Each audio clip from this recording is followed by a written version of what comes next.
साल 1984 का वो लोकसभा चुनाव जिसमें कांग्रेस पार्टी ने रिकॉर्ड तोड़ सीटों पर जीत दर्ज की और वहीं आज की भाजपा मात्र 2 सीटों तक सिमट कर रह गई थी। भाजपा के वरिष्ठ नेता रहे और तत्कालीन भाजपा अध्यक्ष स्वयं अटल बिहारी वाजपेयी को भी ग्वालियर से माधवराव सिंधिया के सामने हार का सामना करना पड़ा। वहीं पार्टी के कई बड़े नेता भी चुनाव हार गए थे। नतीजे आने के बाद भाजपा के वरिष्ठ नेता लालकृष्ण आडवाणी ने कहा कि ये लोकसभा नहीं बल्कि शोक सभा के चुनाव थे। नमस्कार, मेरा नाम है अनिल अदबी और आप देख रहे हैं of the record.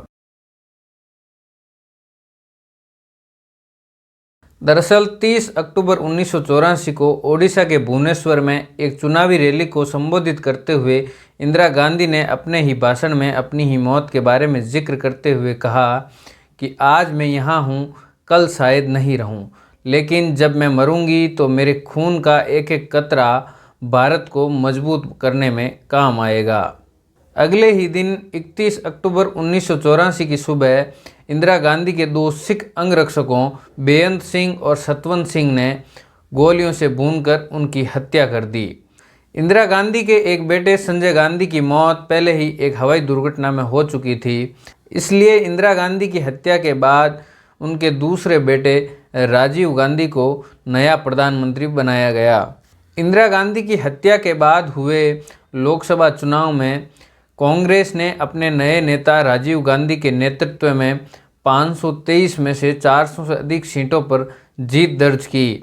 Rajiv Gandhi ने अपने नाना जवाहरलाल नेहरू और अपनी मां इंदिरा गांधी से भी अधिक बहुमत हासिल किया। ये इंदिरा गांधी की हत्या के बाद उपजी सहानुभूति लहर का नतीजा था। वहीं आपातकाल में बनी जनता पार्टी के टूटने के बाद पुराने जनसंघ के स्थान पर नई बनी भारतीय जनता पार्टी का ये पहला चुनाव था और पार्टी को केवल 2 ही सीटें मिली थी। भाजपा की इस तरह बुरी हार की कल्पना पार्टी के किसी नेता ने भी नहीं की थी, लेकिन भाजपा की इस बुरी हार के पीछे की वजह इंदिरा गांधी की हत्या के बाद उपजी सहानुभूति लहर के अलावा इसमें आरएसएस का भी बड़ा हाथ था, क्योंकि आरएसएस ने इस चुनाव में भाजपा को छोड़कर कांग्रेस का समर्थन किया था।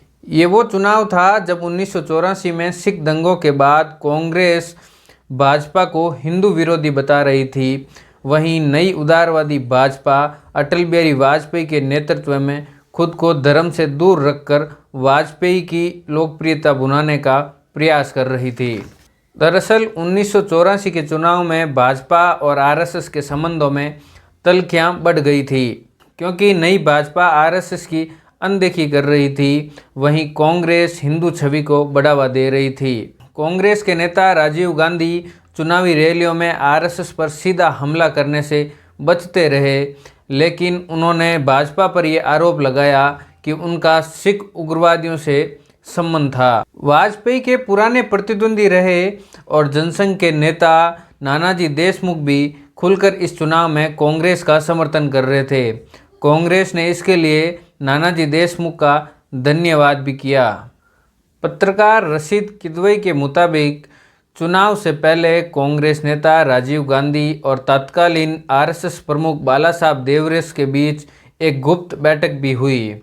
इसी बैठक का नतीजा था कि आरएसएस ने भाजपा को छोड़कर कांग्रेस का समर्थन करने का फैसला किया। ये वो एकमात्र चुनाव था जब भाजपा के होते हुए आरएसएस ने भाजपा को छोड़कर कांग्रेस का समर्थन किया था, लेकिन भाजपा के नेता हमेशा इस बात को अस्वीकार करते रहे हैं। 1984 के चुनाव के बाद भाजपा नेता अटल बिहारी वाजपेयी और लालकृष्ण आडवाणी को ये समझ में आ चुका था कि संघ को दरकिनार नहीं किया जा सकता। इसके बाद के चुनाव में लालकृष्ण आडवाणी और भाजपा नेता कभी भी संघ का आशीर्वाद लेना नहीं भूले। 1984 के बाद कांग्रेस फिर कभी ऐसा भारी बहुमत हासिल नहीं कर पाई। राजीव गांधी की हत्या के बाद और पार्टी में टूट के बाद कांग्रेस धीरे धीरे कमज़ोर होती चली गई। वहीं इसके उलट भाजपा पहले अटल बिहारी वाजपेयी और फिर नरेंद्र मोदी के नेतृत्व में भारी बहुमत हासिल कर सत्ता पर काबिज हो गई। धन्यवाद।